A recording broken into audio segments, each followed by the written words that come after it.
اب سب سے بڑی چیز ہے ایمان کے بعد اللہ کی عبادت اور نماز۔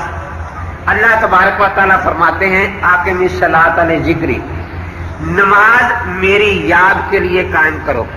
اس لیے علماء کا اس بات پر اتفاق ہے کہ نماز جو ہے یہ بدنی اور زبانی عبادت کا مجموعہ ہے۔ اس میں آپ کوئی حرکت کرتے ہیں تو اس کے ساتھ کوئی ذکر بھی ہوتا ہے، کوئی ذکر کرتے ہیں تو ساتھ حرکت بھی ہوتی ہے، اس لیے یہ دونوں کی جامع ہے۔ دیکھو سب سے پہلے ہم دونوں ہاتھ اٹھاتے ہیں تو ساتھ اللہ اکبر کہتے ہیں۔ صرف یوں ہاتھ اٹھا لینا یہ لغت کے اعتبار سے تو رفع ذہن ہے کہ ہاتھ اٹھا لیے، لیکن یہ شرعی رفع ذہن نہیں۔ شرعی عبادت جب بنے گی کہ اس کے ساتھ اللہ کا نام آ جائے اور ہم ہاتھ اٹھا کر ساتھ کہیں اللہ اکبر۔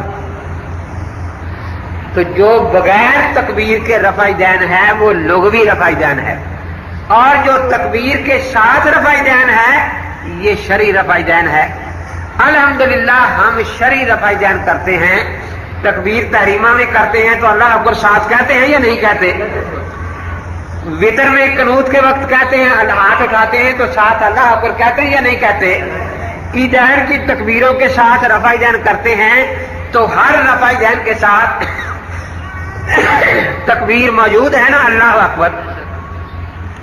تو یہ وہ تکبیر رفع ذہن ہے جس میں ایک خوبی تو یہ ہے کہ یہ عبادت ہے کہ ہاتھ اٹھانے کے ساتھ اللہ کا ذکر بھی اس میں شامل ہے۔